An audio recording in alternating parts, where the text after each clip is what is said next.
FaceTiming me for the 3rd time in 2 days, she says, "So this wasn't just a bad dream, you really did cut your hair." She asks me if I am okay, if there is something I need to get off my chest, as if this was the first step towards insanity. She asks me, "Did you get this idea from that photographer? Because if that's the case, we are never going to see her again. The woman who once sang with me, 'I am not my hair,' is insisting that I grow it back before my grandmother sees it."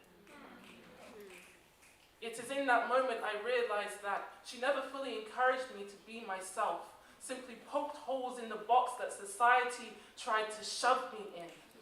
As if I am absurd to make such a decision by myself. Without seeking her stamp of approval, she blurts out, "You look gay." And it hits me like a slight blow to the stomach, a linger that never seems to go away. Did she forget how I was attracted to women? How this was something I told her years ago, how this is something I have come to terms with years ago. So I ask her, "So what if I do?" To which she responds, "Well, don't go to any of those gay bars now." I told her it was too late.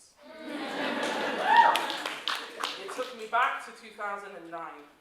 When I finally came out to my mother, I wrote it down and left it in her room. I could not bring myself to say a word with so much weight. That in my household had the same kind of weight as a punchline. Something that didn't belong in your mouth unless you were willing to spit it out quicker than it had landed there. A household where I was raised to be as loud and proud and black as I want to be, but I guess she left out woman on purpose. I guess this is the part where I shut my mouth and do what I'm told for once and be a good girl. Be a daughter turned trophy who is paraded around to friends with a permanent fixated smile that distracts them from my depression. Wear enough makeup to keep them infatuated. Say how beautiful I am. That way they do not know I am queer, as that word will dull my shine. That word will make them drop me in discomfort. It will tarnish me. How do you respond when the same woman who helped you build your personal pedestal of self-esteem now wants to swipe it from under your feet? How do you wave the flag for individuality when you are being hit with the swift blow known as double standards? It's exhausting, but I suppose I have no choice but to do this for myself.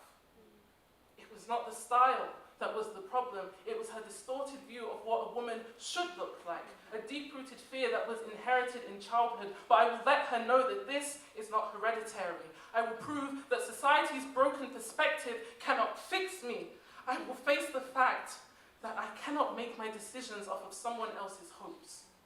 From dreams that were the catalysts to my own nightmares, as a woman who is not tied down by her hair is one of the most powerful things she can be.